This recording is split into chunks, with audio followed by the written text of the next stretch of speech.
अस्सलाम वालेकुम। Straight talk में खुश आमदीद। आपके साथ मैं हूँ आयशा बख्श। पाकिस्तान को एटमी क़ुव्वत बने आज 27 साल हो गए। क्या हुआ 28 मई 1998 को? यकीनन उस दिन की कहानी की शुरुआत तो जुल्फ़िकार अली भुट्टो के ऐलान हम घास खाएंगे लेकिन एटम बम बनाएंगे के साथ हुई, मगर कहानी को क्लाइमैक्स 28 मई 98 को ही मिला। 11 मई की शाम भारतीय वजीर आजम अटल बिहारी वाजपेयी ने ऑपरेशन शक्ति के तहत ऐलान किया कि भारत ने राजस्थान के मकाम पोखरान पर 3 एटमी धमाकों का तजुर्बा कर लिया है। दुनिया भर में अभी भारत के इस इक़दाम की ज़बानी कलामी मजम्मत ही हो रही थी कि भारत ने 13 मई को मजीद 2 तजुर्बात का ऐलान कर दिया। भारत के इन तजुर्बात के साथ पाकिस्तान भर में ये बहस चल पड़ी कि क्या पाकिस्तान को भी एटमी तजुर्बात करने चाहिए या इस मौके का फ़ायदा उठाकर आलमी दुनिया से माशी मफादात हासिल कर लेने चाहिए। सियासी, अस्करी और सहाफ़ती हलकों में ही नहीं, गली मोहल्लों, चौक चौराहों और घरों तक में इस बारे में ये बहस चल पड़ी। एक तरफ मगरबी दुनिया पाकिस्तान पर दबाव डाल रही थी कि उसे भारत के जवाब में एटमी तजुर्बात नहीं करने चाहिए, इसके बदले उसे भरपूर माशी मुराद मिलेंगी। दूसरी तरफ भारत में ही बीजेपी हुकूमत के अहम वज़रा पाकिस्तान के खिलाफ सरेआम धमकियों पर उतर आए। पाकिस्तान से जंग करने की बातें होने लगी, आज़ाद कश्मीर पर हमले की धमकियां दी जाने लगी। इस सूरत हाल में ऐसी आवाज़ें भी ठंडी पड़ने लगीं कि पाकिस्तान को एटमी तजुर्बात नहीं, माशी मुराद ले लेनी चाहिए। ये वो वक्त था जब पाकिस्तान की सियासी, अस्करी क़यादत और एटमी प्रोग्राम से वाबस्ता रहे काबिल इंसान सर जोड़कर बैठ गए। पाकिस्तानी क़यादत अब हतमी नतीजे पर पहुंचने जा रही थी। कौमी क़यादत, फौजी एस्टैब्लिशमेंट और साइंसदानों ने मिलकर यह फैसला किया कि अब पसपाई की कोई गुंजाइश नहीं। उस वक्त की तनहा सुपर पावर अमेरिका के सदर क्लिंटन ने वज़ीर आज़म नवाज शरीफ से 5 मरतबा फ़ोन पर राबता किया और एटमी तजुर्बात न करने के एवज़ $5 अरब की इमदाद की पेशकश की। क्लिंटन को शायद उस वक्त ये मालूम नहीं था कि पाकिस्तानी कौम की इज्जत नफ्स की कोई कीमत नहीं। 28 मई की शाम नवाज शरीफ ने कौम से खिताब में जैसे ही ये खुशखबरी सुनाई कि पाकिस्तान ने चागे के मकाम पर 5 कामयाब एटमी धमाकों का तजुर्बा कर लिया है, तो मुल्क भर में हर तरह की सियासी, जमाती, नस्ली, तबकाती और लिसानी तफरीक से बालातर होकर कौमी जश्न का समा बन गया। दुनिया ने देख लिया कि ये कौम अपने से कई गुना बड़ी ताकत के आगे झुकने के लिए तैयार नहीं। मई 98 के एटमी तजुर्बात न सिर्फ दिफाई सलाहियत का मजहर थे, बल्कि एक तारीखी तसलसल की कामयाबी भी थे। इन तजुर्बात के पीछे सिर्फ एक फर्द का नहीं, बल्कि दहाइयों पर मुहित एक कौमी कोशिश का हाथ था। भुट्टो ने एटमी प्रोग्राम की बुनियाद रखी, काबिल साइंसदानों को इकट्ठा किया और इदारा जाती सतह पर इस मंसूबे को तरजीह दी। भुट्टो के बाद भी ये प्रोग्राम खुफिया और मरबूत अंदाज में आगे बढ़ता रहा। ये एटमी तजुर्बात किसी एक फर्द, पार्टी या इदारे की कामयाबी नहीं, बल्कि ये कौमी मंसूबे का तसलसल थे, जिसमें हर हुकूमत, हर सरबराह और हर साइंसदान ने अपने हिस्से का किरदार निभाया। इस प्रोग्राम की कामयाबी रियासती पॉलिसी में तसलसल, कौमी अज़्म और खुद मुख्तारी के दिफा की वाज़ेह मिसाल है। पाकिस्तान का एटमी प्रोग्राम आज भी सिर्फ एक दिफाई सलाहियत नहीं है, बल्कि एक इज्तिमाई शऊर, खुददारी और तसलसल का मज़हर है। 28 मई न सिर्फ यौम तकबीर है, बल्कि यौम तसलसल के तौर पर भी देखा जा सकता है, जो ये सिखाता है कि वक्ती सियासत से बालातर होकर कौमी मफाद में उठाए गए इक़दाम किस तरह तारीख का रुख बदल सकते हैं। इसी पर गुफ्तगू करेंगे। पैनल में हमारे साथ हैं ज़ैगम खान, रज़ा रूमी, शहजाद चौधरी और इफ्तिखार अहमद साहिब।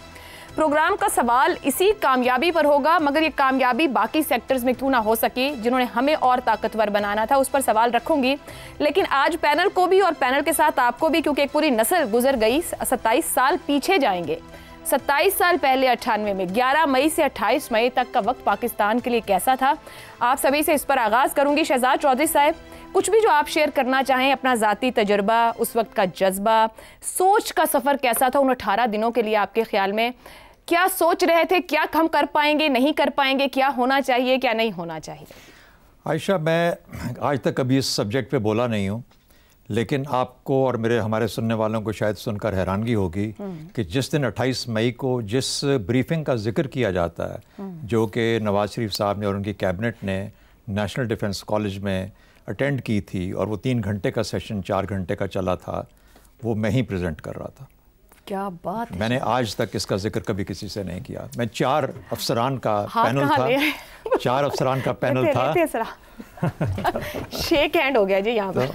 4 अफसरान का पैनल था, और उसमें मेरी जो प्रेजेंटेशन थी वो कलीदी थी। मेरे साथी एक उनमें से दुनिया से गुजर गए, 3 अभी हैं, हयात हैं, उनको मालूम है इस चीज़ का, मैं बात करूँगा तो वो समझ जाएंगे। 11 مئی کو جب انڈیا نے یہ کیا، لیکن اس سے پہلے ایک اور ٹوسٹ ہے. اس سے پہلے ہم نارملی جب ہمارا کورس ختم ہوتا ہے، میں اس وقت بریگیڈیئر کے رینک کا، ایئر کوموڈور رینک کا پاکستان ایئر فورس کا آفسر تھا، پورا سال ہم نے گزار لیا تھا. تو آخری ہمارا پریزنٹیشن ہوتی ہے جو کہ نیشنل اسٹریٹجی پیپر جسے کہتے ہیں. تو آپ پوری کیبنٹ کو وزیر اعظم سمیت ایک پریزنٹیشن دیتے ہیں پاکستان کی اسٹریٹجی کے لیے. وہ ہم تیاری کر رہے تھے اپنے طور پر نیشنل سیکورٹی اسٹریٹجی کے اوپر. 11 مئی کو یہ دھماکے کر دیے انڈیا نے. وہ دھماکے کیے تو ہمیں اکٹھا کر دیا گیا. 4 کا پینل آلریڈی بنا ہوا تھا. ہمیں کہا گیا کہ آپ اپنا رسپانس اس کے اوپر، اب پریزنٹیشن اس پہ ہوگی کہ کیا پاکستان کو دھماکے کرنے یا نہیں کرنے اس کے جواب میں. اور مجھے شاید افتخار صاحب اس سے تھوڑے سے ذرا ہو جائیں، ہاتھ ملا لیا انہوں نے. میرا پہلا اور بڑی دیر تک یہ خیال تھا کہ ہمیں نہیں کرنے چاہیے. جو اسرائیل نے کیے رکھا ہوا تھا اپنا ایمبیگوس اسٹیٹس، میرا خیال تھا کہ پاکستان کو اس کا نقصان زیادہ ہو سکتا ہے. پاکستان کو بھی ایمبیگوس، دنیا کو پتا تھا کہ ہمارے پاس نیوکلیئر پروگرام ہے. 1984 میں یہ بھی واضح کر دوں، 1984 میں ہم اپنا نیوکلیئر ویپن گرا چکے تھے. کہاں گرایا، کس نے گرایا، اس کا یہ بھی مجھے معلوم ہے. بہرحال تو مجھے جب پتا ہے کہ اور میرے پاس ہے اور دنیا جانتی ہے، تو مجھے کیا ضرورت ہے کہ میں جا کے تشہیر کروں. آج میں یہ ماننے کے لیے تیار ہوں کہ میں غلط تھا. مجھے مجبور کیا گیا 13 دن کے اندر پوری، کیونکہ میں نے کہا مجھے اسے علیحدہ کر لیں، میں پریزنٹیشن نہیں کروں گا. کالج کی جو انتظامیہ تھی، جو اسٹیبلشمنٹ تھی، انہوں نے کہا یہ تم نے کرنا ہی کرنا ہے، تم کرو گے، تم ہی بتاؤ گے اور تم یہ کہو گے کہ ہم کریں. تو مجھے ایک طرح سے بالکل آرڈر کے تحت میں نے پھر وہاں کھڑے ہو کے اور پھر ظاہر ہے پورے جذبے کے ساتھ کہا کہ ہمیں کرنا ہے. دھماکہ ہم نے دکھایا. ہمیں یہ نہیں پتا تھا کہ اسی دن 3 بجے دھماکہ ہو جائے گا. ہم اپنی طرف سے کیبنٹ کو بریف کر رہے تھے. کیبنٹ آلریڈی یہ فیصلہ کر کے کام. تو جتنی بھی باتیں ہوتی ہیں کہ نواز شریف صاحب کے سوال کیا تھے، سرتاج عزیز کا رویہ کیا تھا، گوہر ایوب صاحب نے کیا کیا پوچھا اور کس طریقے سے بات کی، سب کچھ میرے سامنے پلے آؤٹ ہوا. میں ایک چیز کا عینی شاہد اور بالکل میں سامنے پینل پہ بیٹھا تھا. وہاں پہ ایموشن کیا تھا. ایک اور اگلی بات پہ چلتے ہیں. میں سر چھوٹی سی بات کروں گا کیونکہ میں ڈائریکٹلی اس میں رہا. خدا کا کرنا. یہ دیکھیے کرنا کیا ہوا کہ میں 2002 میں پاکستان ایئر فورس کی جو نیوکلیئر کمانڈ تھی اس کی داغ بیل میں نے ڈالی اور میں پہلا ڈائریکٹر جنرل اس کا تعین. کسی اور سروس میں اس وقت تک اسٹریٹجک کمانڈ، نیوکلیئر کمانڈ نہیں بنی تھی. پاکستان ایئر فورس پہلی سروس تھی جس کے اندر یہ بنا اور میں اس کا پہلا ڈائریکٹر جنرل ہوا. اور اس کے بعد پھر ہم نے وہاں سے اس کو زمین سے اوپر کھڑا کیا.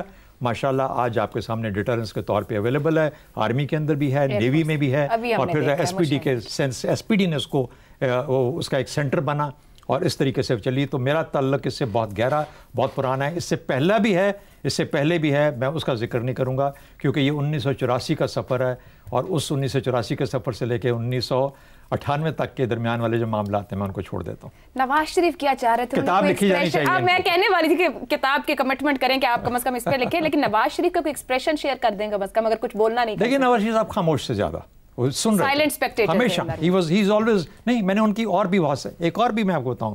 جب واجپئی آئے یہاں پہ لاہور میں اور جب نواز شریف صاحب وزیر اعظم تھے، جب وہ فیبرری کی نائٹ اس کے اندر کب تھا یہ 1999 کے اندر، میں اس وقت اس کمرے میں تھا اور میں ان کے کمرے میں رہا بڑی دیر تک واجپئی صاحب کی میٹنگ کے اندر، کیونکہ میں اس وقت میری پوزیشن تھی personal staff officer to the chief of the staff. میں بریگیڈیئر تھا، ایئر کوموڈور تھا. آپ کو پتہ ہے کہ وہ پیچھے 3 کرسیاں لگی ہوتی ہیں، وہاں پہ وہ بیٹھا ہوتا ہے. تو ان کی گفتگو جو جس قسم کی بھی تھی، جو بھی تھی، اور کمال کی گفتگو تھی. اس لیے میں بہت کریڈٹ دیتا ہوں نواز شریف صاحب کو. لوگ ان کو انڈر ایسٹیمیٹ کرتے ہیں. ہی از اے ویری ڈیپ تھنکر. اس سے پہلے کارگل کا معاملہ، اس میں بھی میں عینی شاہد ہوں. بہت ساری چیزیں. آپ کتاب لکھ دیں، یہ بہت ضروری کام ہے. تو ویسے یہ میں آپ کو یہ بتانا چاہ رہا ہوں کہ میں بہت کچھ سنتا ہوں، بہت سے کمنٹس آتے ہیں، لیکن نارملی میں کوائٹ رہتا ہوں. میں ان چیزوں کے بارے میں بات نہیں کرتا. آپ نے اتفاق سے آج ایسا سوال پوچھا ہے کہ بہت ساری یادیں سامنے. شکریہ بہت بہت. کم از کم وہ مئی 98 ہمارے ساتھ شیئر کرنے کے لیے. جو سوچ آپ کی تھی آپ نے بہت سنسیریٹی کے ساتھ سامنے رکھا اور پھر آپ نے جو پریزنٹیشن دی. افتخار صاحب، آپ کیا سوچ رہے تھے 11 مئی سے 28 مئی کے بیچ؟ دباؤ بھی ہے، بھارت نے دھماکے کر بھی دیے ہیں، یہ خبریں بھی تھیں، کہیں نہ کہیں کچھ پتا تھا کہ ہم بھی کچھ تیاری سے ہیں. کرنا چاہیے نہیں، کوئی معاشی ایڈ لے لینی چاہیے؟ تھاٹ پروسیس کیا تھا؟ میرا تھاٹ پروسیس یہ تھا کہ کیا یہ ہو جائے گا، کیا ہم کر سکیں گے. تھاٹ پروسیس تھا کیا یہ ہو جائے گا، کیونکہ ہمیں امریکہ دھمکیاں دے رہا تھا. ہندوستان کے رویہ بڑا سخت تھا اور میں کبھی سوچ بھی نہیں سکتا تھا کہ میری ملاقات آج اس شخص سے ہو جائے گی جس نے یہ پریزنٹیشن دی. मैं तो सोचता था ना, कौन है वो लोग, कौन फैसला करने वाले हैं, किन में इतना दिल गुर्दा है कि अमेरिका जैसी ताकत को चैलेंज कर रहे हैं अपनी तमाम गुर्बत, अपनी के बावजूद। मैं खुशकिस्मत समझता हूँ आज कि मेरी शहजाद साहब से मुलाकात हुई। यही मेरी ख्वाहिश शायद हो सकती थी कि मैं कभी उससे तो मिल लूँ जिन्होंने आखिरी लम्हात में ये फैसला कर दिया, और उसका जवाब मुझे मिल गया कि आखिरी लम्हात में फ़ैसला करने वाले तमाम तर दबाव के बावजूद इस मुल्क की इज़्ज़त को बचाने का जज्बा लिए बैठे थे। जो ये इख्तिलाफ़ कर रहे थे ये कोई टेक्निकल इख्तिलाफ़ कर रहे होंगे, इनका कोई ऐसा पॉइंट होगा जो बहुत वैलिड होगा इनके लिए, लेकिन जब इनसे कहा गया कि करो तो इन्होंने फिर वही किया जिसकी तवक्को पाकिस्तान की पूरी कौम कर रही थी। मैं उन औरतों को, जो ख़वातीन को जानता हूँ जो मुसल्लों पर बैठे दुआएं कर रही थी, वो टाइम का बता दिया गया था कि ये इतने बजे के करीब होगा, लोग दुआएं कर रहे थे, लोग मतवक्का थे, और यकीन करें लोगों के आंखों में खुशी के आंसू दिखे कि now we are in a position to face our worst enemy on the earth. ठीक। और मेरी भी ये ख्वाहिश थी, और मुझे तो खुशी है कि I am very happy today I have seen the person. और ये बात का जवाब जो इन्होंने ईमानदारी से दिया है, जो नवाज शरीफ के रवैये के बारे में कहा जाता है और एक बंदा भाग के चला गया इसको सुन के ही और बातें बड़ी करता है, आज इन्होंने बताया कि बड़ा सोबर, बड़ा पॉजिटिव, कायदाना सलाहियत का वक़्त था। ठीक, ये तो शहजाद साहब की खूबी है, इतना बड़ा फैसला करना कोई आसान नहीं था। ठीक है, और उसमें जज्बाती हुए बगैर और नारे मारते हुए बगैर एक फैसला किया। जो मेरी ख्वाहिश थी काश मुझे पता लग जाए आपकी मुलाकात होगी प्रोग्राम के बाद, आप ना चाय पी लीजिएगा। रज़ा रूमी साहब, आप कुछ अपना तजर्बा, उन दिनों की याद, कोई सोच जो आज तक आपके साथ हो? देखिए, मैं तो खुद भी उस वक्त गवर्नमेंट में था और एक ऑफिसर के तौर पर काम कर रहा था, और यकीनन उसी वक्त ये जो प्रेशर की बात कर रहे हैं, जिक्र हुआ अमेरिका का प्रेशर और दबाव, आलमी दबाव, तो यही बहुत लोग सोच रहे थे कि क्या करेगी हुकूमत, क्या वो पाकिस्तान खड़ा हो जाएगा आलमी दबाव के प्रेशर में। तो मेरे ख्याल से उस वक्त जो सबसे बड़ी यही जिसे कहना चाहिए हौसला अफजाई वाली बात थी पूरे मुल्क की कि पाकिस्तान की रियासत ने और उस वक्त की हुकूमत ने, प्राइम मिनिस्टर नवाज शरीफ ने इनकार किया, तमाम तर दबाव को रिजेक्ट किया। मेरे ख्याल से बहुत अहम टर्निंग पॉइंट था, और यकीनन जो है उसके बाद से आप देखें कि पाकिस्तान का न सिर्फ दिफा मजबूत हुआ है, बल्कि पाकिस्तान को उस तरह की एक सिक्योरिटी मिली है जो कि गालिबन पहले मैसर नहीं थी। अभी ये जो हालिया कॉन्फ्लिक्ट हुआ उसमें यही जिक्र हो रहा था कि फर्ज कीजिए कि अगर पाकिस्तान के पास न्यूक्लियर हथियार ना होते तो हिंदुस्तान क्या हशर करता। बिल्कुल सही। और यही आज के हवाले से जो डॉक्ट्रिन है हमारा न्यूक्लियर, वो पाकिस्तान की बका की एक तरह से जमानत बन चुका है। और इसमें सिविलियन वज़राए आज़म जो हैं उनका रोल भी हमें एक्नॉलेज करना चाहिए, अगरचे कि तमाम हुकूमतों ने इसमें अपना हिस्सा डाला, बिल्कुल, लेकिन जुल्फ़िकार अली भुट्टो और नवाज शरीफ जो हैं वो सरे फहरिस्त हैं इस पूरी प्रोसेस में। जी आयशा, कंक्लूड कर ठीक हो गया। ज़ैगम साहब भी कुछ हमें शो से पहले मालूम पड़ा कि आप धमाकों के साथ साथ सफर कर रहे थे, तो आपके पास तो बहुत कुछ होगा फिर शेयर करने। साथ वो बताएंगे ना अभी। आयशा, पहली बात तो ये है कि दूसरे शो में न्यूक्लियर प्रोग्राम पर गुफ्तगू हो रही है और आपके शो में न्यूक्लियर प्रोग्राम मौजूद है। बिल्कुल, ये बड़ी, यानी कि मैं I am proud today to मैंने कि आई मेट शहजाद साहब, the man who announced it, the man who give the presentation for this. कि कर लें आप। जी ज़ैगम साहब। जी, वी ऑल आर। देखिए, 11 मई को जब भारत ने धमाका किया तो उस वक्त मैं भारत में था, बम्बई में, और ये मैं भारत का पहला और आखिरी दौरा था, उसके बाद मैंने कोई इनविटेशन कबूल नहीं की। साउथ एशिया के सहाफ़ियों की कॉन्फ्रेंस हो रही थी, और शाम को जब मैं डिनर के लिए गया तो वो 50-60 सब सहाफ़ी वहाँ पे मौजूद थे, और बड़ा एक मुख्तलिफ माहौल था। भारतीय बहुत ही एक्साइटेड थे, लेकिन वहाँ पे जितने दूसरे मौजूद थे, श्रीलंका के, बांग्लादेश के, मालदीव के, उनकी तवज्जो भारतीयों पर नहीं थी, मेरे ऊपर थी, और वो ये पूछ रहे थे कि पाकिस्तान कब धमाका करेगा। उनकी एक्साइटमेंट इस बात में थी कि अब पाकिस्तान कब जवाब देगा और कैसे देगा। ये उम्मीद सिर्फ पाकिस्तान की नहीं थी, पाकिस्तान के अवाम की नहीं थी कि पाकिस्तान जवाब देगा। पूरा साउथ एशिया, जिन पर बांग्लादेश, मालदीव, नेपाल, जिन पे बदमाशी करता है भारत, उनकी भी ये तवक्को थी। सही। और उसमें मैंने ज़ाहिर है भारत में बड़ी एक्साइटमेंट, बड़ी खुशी देखी। और फिर जब मैं वापस आया तो फिर ज़ाहिर है पूरा पाकिस्तान इस बात पे इंतज़ार कर रहा था और यहाँ पे गुफ्तगू हो रही थी, और ये बहुत संजीदा गुफ्तगू थी जो शहजाद साहब ने बताया, और फैसले इसी तरीके से लिए जाने चाहिए। आप किस राय के हामी थे वैसे, क्या ऑप्शन लेना चाहिए? सच्ची बात यह है कि उस वक्त मेरी भी राय जो है वो शहजाद साहब वाली थी, जो उस वक्त की राय थी। लेकिन वक्त ने यह साबित किया है कि अगर हम वो मौका गंवा देते तो उसके बाद ये ताकतें कभी हमें ये मौका ना देती कि हम अपने न्यूक्लियर प्रोग्राम को बाहर निकाल सकें, दिखा सकें। हमें बेतहाशा दबाव का सामना करना पड़ता, वो दबाव कभी ख़त्म ना होता, क्योंकि हमने अपना स्टेटस क्लियर कर दिया तो उसके बाद उस दबाव की कोई गुंजाइश नहीं बची। तो जाहिर है खुशी की बात ये थी कि जब अपने मुल्क में अपने लोगों के साथ जश्न मनाया। दुरुस्त हो गया ज़ैगम पाकिस्तान का एक और बहुत शुक्रिया कि आप लोगों ने बड़ी सिंसेरिटी के साथ अपनी वो सोच और अप्रोच रखी, जो आज हमें ज़रा दूसरा रुख सवाल की तरफ आऊंगी, जो कि आप लोगों के लिए ख़ास तौर पर कि एटमी प्रोग्राम में तसलसल कामयाबी की बड़ी कुंजी, पाकिस्तान माशी पॉलिसी में भी ऐसा ही तसलसल अपनाने में नाकाम क्यों रहा? शहजाद साहब, क्या रीजंस हैं कि एक फ्रंट पर तो पॉलिसी बना के हम डट गए और साबित कर गए आज तक के लिए, मगर माशी तौर पे हम कहीं भी नहीं। हाँ, माशी तौर पर हम कमज़ोर हैं, और उसकी वजह यह है कि मईशत एक बहुत बड़ा शोबा है, एक पूरे मुआशरे के साथ डील करता है। ये मार्केट जो है हमारी, ये आप समझें तो एक कोने से लेके मुल्क के दूसरे कोने तक फैली हुई है।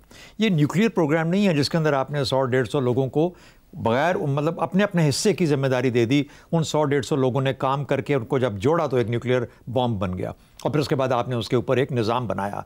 बिल्कुल, ये भी एक बहुत स्ट्रेंथ है उस निज़ाम की, जो कि एक प्रोडक्ट के ऊपर फिर एक निज़ाम बिल्ड करता है और उस निज़ाम को फिर फ़ाल रखता है। पाकिस्तान को क्या चाहिए माशी तौर पर? हम कहाँ गलत होते हैं?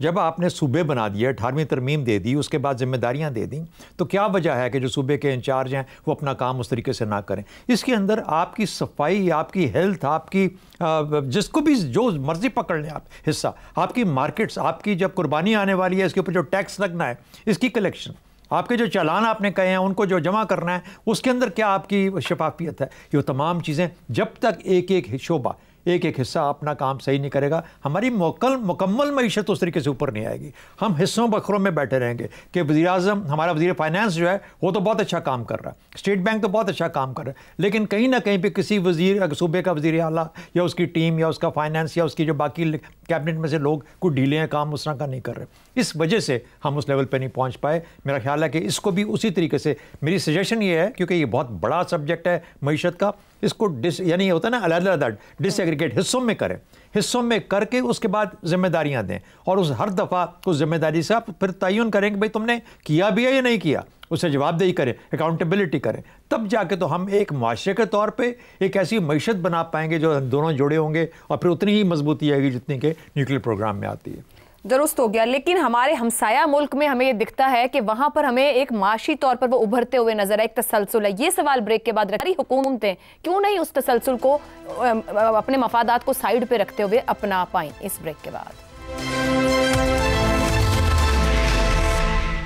प्रोग्राम में आपको एक बार फिर खुशामदीद कहेंगे। ज़ैगम साहब, न्यूक्लियर डेटरेंस की पाकिस्तान की बड़ी मिसालें मौजूद हैं। कारगिल, पार्लियामेंट हमला, मुंबई हमलों की बात करें, Pathankot, Uri, Pulwama, Pahalgam. Nuclear economic doctrine मईशत को मजबूत बनाने के लिए मरबूत तसलसल पर मबनी कौमी हिकमत अमली हम क्यों ना बना पाए? कैसे बनेगी? देखिए, ये हमें मालूम है कि जुल्फ़िकार अली भुट्टो ने 1965 में इस अज़्म का इजहार किया था कि हम घास खाएंगे लेकिन एटम बम बनाएंगे। यानी ये हमारी लाइफ एंड डेथ का सवाल है। क्या इस अरसे में ऐसे ही अज़्म का इजहार किसी भी सरबराह ने, किसी सियासतदान ने मईशत के बारे में किया? नहीं। फिर हुकूमत में आने के सिर्फ एक महीने के बाद 20 जनवरी 1972 को मुल्तान में भुट्टो ने साइंसदानों को इकट्ठा किया और उन्होंने कहा 3 साल के अंदर न्यूक्लियर फिशन करके दो। फिशन का मतलब है कि एटम को एनर्जी में बदल के दो, जिससे फिर दोनों चीज़ें हो सकती हैं, एनर्जी भी बन सकती है, बम भी बन सकता है। और उन्होंने कहा हम करके दिखाएंगे। और फिर 10 दिसंबर 1984 को डॉक्टर अब्दुल कदीर ज़ियाउल हक के पास गए, उन्होंने कहा कि सर बम तैयार है, आप जब चाहें तजर्बा कर सकते हैं। अब हम इस तरीके से मईशत में क्यों नहीं कर सके? मेरे ख्याल में 3 बड़ी वजूहात हैं। सबसे पहली बात यह है कि न्यूक्लियर प्रोग्राम में कोई अलीट कैप्चर नहीं था, कोई अलीट का मफाद नहीं थे। अलीट ज़रूर थी, अलीट कैप्चर नहीं था। और पाकिस्तान की अलीट दोनों तरह की, चाहे वो अलीट स्टेट अलीट थी, चाहे वो पॉलिटिकल अलीट थी, वो मुल्क के लिए काम कर रही थी, अपने मफाद के लिए, ग्रोही मफाद के लिए, ज़ाती मफाद के लिए, इंस्टीट्यूशनल इंटरेस्ट के लिए काम नहीं कर रही थी। सब इकट्ठे थे। और सिर्फ ये नहीं, आप देखिए कारोबारी लोगों ने अपने कारोबार तबाह किए पाकिस्तान की मदद करने के लिए। साइंसदान अपने शानदार जॉब छोड़कर पाकिस्तान में वापस आ गए। सब ने कुर्बानी दी, सिविल सर्वेंट्स ने, फौजियों ने। लेकिन मईशत अलीट कैप्चर का शिकार थी और शिकार है। दूसरी बात जो बहुत ही अहम है वो है स्ट्रेटेजिक कंटिन्यूटी। भुट्टो के उस मीटिंग के बाद से आज तक न्यूक्लियर प्रोग्राम पे स्ट्रेटेजिक कंटिन्यूटी रही है। किसी ने किसी की टांगे नहीं खींची। ज़ियाउल हक आया तो उसने न्यूक्लियर प्रोग्राम को भुट्टो का प्रोग्राम कह के बंद नहीं किया। बेनजीर आई तो उसने भी उसमें कुर्बानी दी। नवाज शरीफ ने भी काम किया, सब ने काम किया, एक कंटिन्यूटी रखी।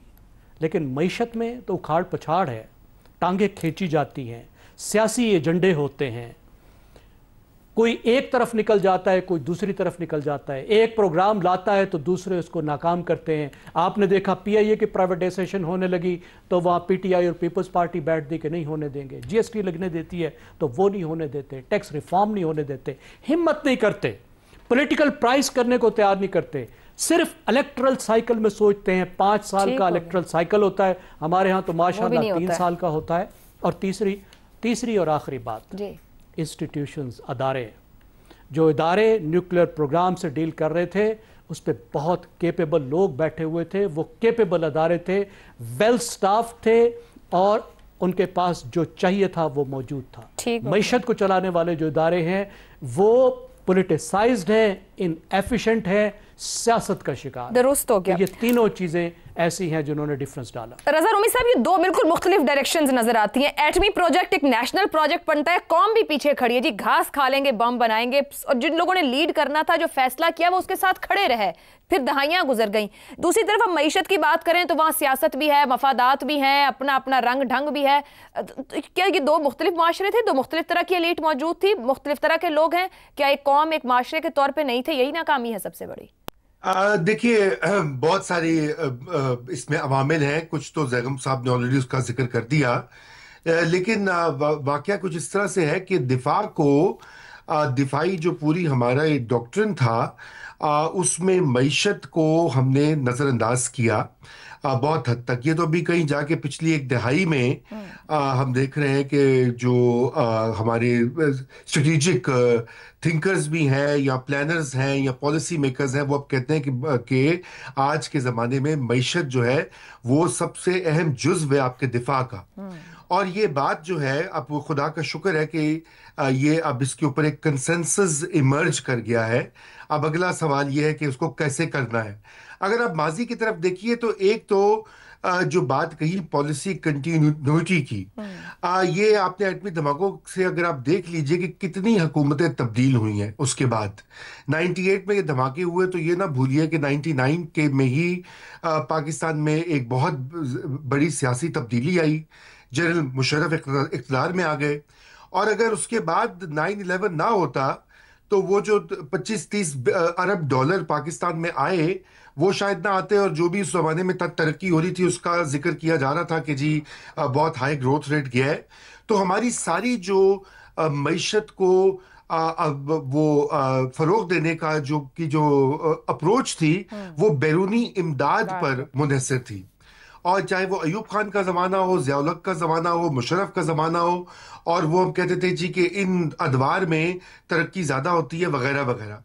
लेकिन अब एक अच्छा मौका आया है कि वो वाला जो सिलसिला है वो कट गया है और अब पाकिस्तान को खुद इन्हिसारी की तरफ जो है बढ़ना पड़ेगा। और ये एक माजी का सबसे बड़ा सबक है। दूसरा, सियासी अदम इस्तेहकाम, उसका भी जिक्र हुआ।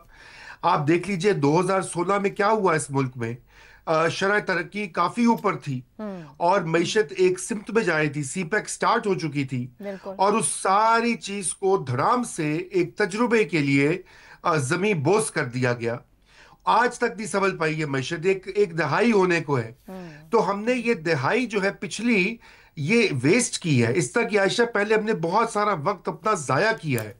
اور باقی یہ بات درست ہے کہ پاکستان میں اشرافیہ جو ہے وہ ان کا بہت زور ہے، لیکن مسئلہ یہ کہ دنیا بھر میں اشرافیہ کا ہولڈ ہے. میں جہاں اس وقت موجود ہوں یہاں بھی اشرافیہ کارپوریٹ جو پاورفل انٹرسٹ ہیں وہ سیاست کو اور معیشت کو اور پالیسی کو اپنے قبضے میں لیے ہوئے ہیں. تو ہمیں اس میں سے کچھ نہ کچھ نکالنا پڑے گا اس صورتحال میں، اور ماضی کے جو سبق سیکھ کر آگے بڑھنا پڑے گا کہ جی درست ہو گیا. افتخار صاحب، آپ کے خیال میں اب تک تو ہمارا جو ایٹمی طاقت ہے وہ ہمیں فائدہ دے رہی ہے، ہم ایک ڈیٹرنس کے ساتھ کھڑے ہیں، مگر فیوچر میں بھی کیا دنیا اسی طرح چلے گی؟ کیونکہ اب جس طرح بھی بات ہوئی کہ معیشت، ٹیکنالوجی یہ طاقت بنے گی اور اسٹرینتھ بنے گی. ابھی حالیہ بھی اگر کلیش کی بات کی جائے تو ہم نے کسی اور طریقے سے اس جنگ کو جیتا ہے. دیکھیں، جو جنگ آپ نے جیت لی وہ ایک تسلسل کا نام ہے. یہ دیکھیں جو بات شہزاد صاحب کر رہے ہیں، ایک حاضر انسان آپ کے پاس موجود ہے، تسلسل ہے. 80 فورسز ہو، یہ خود کہہ رہے ہیں. کیا تسلسل ہے آپ کی اسکیم کے اندر؟ آپ دکانداروں سے ٹیکس نہیں کلیکٹ کر سکتے، کوئی تسلسل ہے؟ 99 میں میں نے سنا کہ یہ کام ہونے لگا ہے، یہ 2025 میں بیٹھا ہوں کہ کس دکاندار سے آپ نے ٹیکس لے لیا جناب؟ آپ نے کہا کہ ایک خاص اماؤنٹ کے بعد پیسہ جو ہے وہ نقد دیا نہیں جائے گا، رسید دی جائے گی. کون رسید دے رہا ہے جی؟ کس نے رسید دلوانی ہے؟ آپ نے اپنے ایگریکلچر سیکٹر کو جو زیادہ نوکریاں بھی دیتا ہے، پیداواری عمل کے اندر آپ کی کنٹریبیوشن بھی ہے، اس میں آپ نے ریسرچ اینڈ ڈیولپمنٹ میں کیا کیا؟ کون سے نئے سیڈ لے آئے؟ کون سی نئی پیسٹیسائڈ لے آئی؟ کون سا آپ نے فرٹیلائزر کے کارخانوں کو میں ایسا سستا کام کیا کہ لوگ زیادہ استعمال کریں؟ آپ کی سروس انڈسٹری، سروس سیکٹر کے اندر آپ نے کون سی ایسا کارنامہ سر انجام دے دیا؟ یعنی کاٹن، یعنی کپاس ہم اگاتے ہیں، دھاگا ہم بناتے ہیں، اور کپڑا جا کے بنتا ہے وہاں پہ بنگلہ دیش کے اندر. پہلے یہاں پہ کپڑا نہیں بنتا تھا. سوال ہے کہ یہ سنجیدگی نہیں ہے اور یہ تباہی ہے. اور ہماری جو آپ خاص طور پہ آپ بات کرتی ہوں نوجوان نسل کی، بالکل جنون آپ کے اندر دکھ و درد میں محسوس کرتا ہوں کہ کروڑوں نوجوان بے روزگاری کی زندگی گزار رہے ہیں. یہ 40-50 ہزار روپیہ کما رہے ہیں. کیا 40-50 ہزار روپیہ ایک پی ایچ ڈی کے لیے، ایک ایم اے پاس کے لیے؟ آپ فیصلہ کریں کہ ہم نے ان کو کیا ٹریننگ دینی ہے.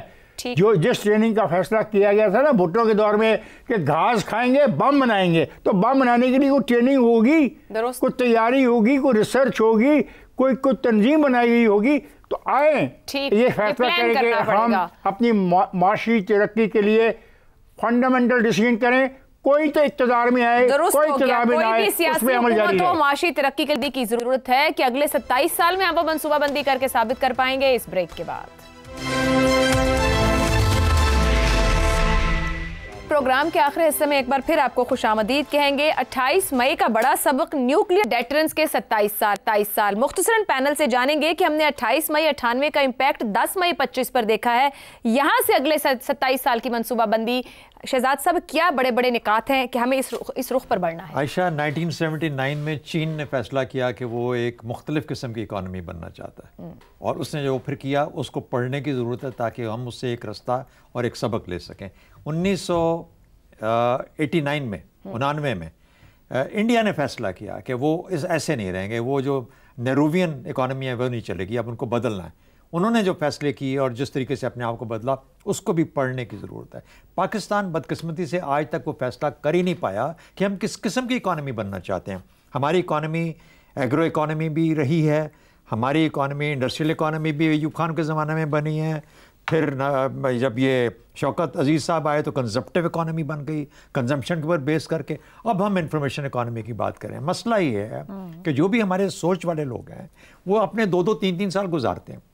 صرف ایک آدمی ہے احسن اقبال، اور میں اس کو ضرور اس چیز کی ذمہ داری بھی دوں گا کہ جس کو کہ اتنا لمبا عرصہ پلاننگ ڈویژن میں ملا لیکن شاید اس کی کوئی بات ہی نہیں سنتا ہوگا، ورنہ اگر اس کی کوئی بات سنیں تو وہ کم از کم 3 سے 4 پروگرام ابھی 5 ایئر پروگرام بنا کے دے چکے ہیں اس ملک کو، کبھی کیا دیتے ہیں کبھی کیا، لیکن اس کے اندر کوئی تسلسل کیوں نہیں آتا؟ کیا وجہ ہے کہ ہر 5 سال 10 سال کے بعد he has to give a new program؟ سو سب سے بڑا مسئلہ کہ ہم کنسیو نہیں کر پائے کہ ہمیں کس قسم کی آج کے دور میں کر لیں، ابھی کر لیں، اور پھر اس طریقے سے اپنی تعلیم اور اپنی لیبر فورس کو ٹرین کریں ان رستوں کے اوپر جس قسم کی آپ اکانومی بننا چاہتے ہیں۔ ٹھیک ہو گیا، بچوں کو تعلیم دیں اور ان کو ٹریننگ دیں اس کے درست ہو گیا۔ زیغم صاحب، نہ ہم خود فیصلہ کر پاتے ہیں کیسی معیشت، نہ دوسری معیشتوں سے سیکھ پاتے ہیں، تو پھر وے فارورڈ کیا اگلے 27 سال کے لیے؟ اچھا عائشہ، ایک تو ٹیم کی طرف سے میرے سوالات آ رہے ہیں مجھے، اور یہ پوچھا جا رہا ہے کہ جب وہ جنوبی ایشیا کے صحافیوں نے یہ پوچھا تھا کہ اب پاکستان کیا کرے گا تو میرا جواب کیا تھا؟ دیکھیں کیونکہ بھارتی موجود تھے تو پاکستان ایسے موقع پہ کیا کر سکتا ہے بھارتیوں کے سامنے؟ تو میں نے کہا تھا دیکھو اب بھارتیوں کو کہو کہ ہمارا انتظار کریں، ہم ان کو جواب دیں گے۔ ہم نے اس بار بھی کہا تھا جواب دیں گے۔ دیکھیے جی دیکھیے چین کی بات ہوئی، بھارت کے نوبل لوریٹ، نوبل انعام یافتہ معیشت دان امرتیہ سین نے اپنی کتاب ڈیولپمنٹ ایز فریڈم میں لکھا ہے کہ چین بھارت سے دہائیں آگے اس وجہ سے نکل گیا کہ جب موقع آیا، یعنی جب گلوبلائزیشن کا موقع آیا، ترقی کا موقع آیا، تو چین میں سوشل پریپیئرڈنس تھی۔ کیا مطلب؟ چین کی آبادی تعلیم یافتہ اور صحت مند تھی۔ فاٹا کا ٹرک ڈرائیور نور محمد جو سامان لے کر کراچی جا رہا ہے، 27 سال بعد اس کے بچے کہاں ہوں گے، یہ ہمارے مستقبل کا تعین کرے گا۔ درست ہو گیا۔ میاں چنو کا نورو موچی جو گدھے پہ چارہ لے کر جا رہا ہے، اس کے 6 بچے آج کے 27 سال بعد کہاں ہوں گے؟ وہ بھی گدھے لے کر پھر رہے ہوں گے، درست ہو گیا، یا کوئی اے آئی کا پروگرام چلا رہے ہوں گے؟ درست ہو گیا۔ یہ چیز اس چیز کا تعین کرے گا۔ ٹھیک تو ہے، ہماری اصل نیوکلیئر پاور ہماری اگلی نسل ہے، اگلی نسل ہے، اگلی نسل ہے، درست ہو ہمارا گیا، مستقبل وہ ہے۔ درست ہو گیا۔ رضا رومی صاحب، آپ کے خیال میں یہاں سے آگے 27 سال ہم آج جہاں کھڑے ہیں، ہم تیار ہیں بدلنے کو؟ میرے خیال سے حالات ہمیں تبدیل کروا رہے ہیں، میرے خیال شوق تو نہیں ہے بدلنے کا، لیکن دنیا جس ڈگر پہ چل رہی ہے، اور میرے خیال سے اس کو سب کو سمجھ آ گئی ہے، پاکستان کی جو اشرافیہ ہیں ان کو بھی اس کی سمجھ آ گئی ہے، عوام کو بھی ادراک ہو گیا ہے۔ اب سوال یہی ہے کہ کس طرح سے اگلی جو آپ نے کہا آنے والی دہائیاں ہیں اس میں پاکستان کو کس ڈگر پہ چلنا چاہیے۔ تو دیکھیے ابھی معیشت کی بات تو ہو ہی گئی ہے، یہ زمانہ ٹیکنالوجی اور سکلز کا ہے، اور سکلز کے بغیر جو ہے آپ یہ ذکر ہوا، چین کا ذکر کیا گیا، ویتنام کو دیکھ لیجئے، جو سکسیسفل ماڈلز ہیں، لاطینی امریکہ کے ممالک کو دیکھ لیجئے، یا اور جگہ ہیں جہاں پر یہ توجہ دی گئی ہے انسانی ترقی کے اوپر، اور انسانی ترقی اور انسانی وسائل جو ہیں ان کو کس طرح بروئے کار لا کر معیشت کو فروغ دیا جائے اور ایک اکنامک ڈیولپمنٹ کی طرف بڑھا جائے، جسے کہا جاتا ہے ایک ڈیولپمنٹل اسٹیٹ۔ اب ہمارا دفاع جو ہے وہ مضبوط ہو چکا ہے، اب اگلا جو سٹیج ہے وہ یہ کہ ہم نے کس طرح سے ایک ڈیولپمنٹل اسٹیٹ چین کی طرح، ویتنام کی طرح، یا دیگر اس طرح کے ممالک کی طرح، ساؤتھ کوریا کی طرح بڑھ کر اپنی معیشت کو اور اپنے عوام کو مضبوط کرنا ہے، کیونکہ وہ الٹیمیٹلی سب سے بڑا دفاع ہے، وہی فیوچر شیپ اپ کریں گے۔ جی افتخار صاحب، کوئی مختصر سی بات ہے، گدھے اور ٹرک چلانے والے جو لوگ ہیں ان کے بچوں کو ہمیں ٹیکنالوجی اور سکل چاہیے نہ کہنا، منصوبہ ہے کیا ہمارا یہ کرنے کا؟ چاہیے تو سبھی کہہ دیتے ہیں، تو پہلے خواہش ہوگی تو پھر منصوبہ آئے گا نا، پہلے آپ سوچو گے تو پھر اس کو کاغذ پہ آؤ گے۔ پہلے پینٹنگ کے لیے بالکل صاف ہوتا ہے، پہلے ایک نقطہ لگایا جاتا ہے، پھر اس نقطے کے بعد سوچا جاتا ہے اس کے کلرز کیا ہوں گے، پیلا کلر کا استعمال ہوگا، نقطہ لگ گیا۔ آج کی جو ڈبیٹ ہے، جو ہمارے دوستوں نے جو خیالات کا اظہار کیا، یہی نقطے ہوتے ہیں کہ دنیا میں انہی لوگوں کی باتوں پر عمل کر کے کتابیں لکھی جاتی ہیں اور منصوبے بنائے جاتے ہیں۔ یہ بیچارے کہہ رہے ہیں کہ منصوبہ بنانے کے لیے نقطہ لگا لیا گیا ہے۔ بہت شکریہ تمام مونوں کا، پروگرام کا وقت ختم ہوا، اجازت دیجیے، اللہ حافظ۔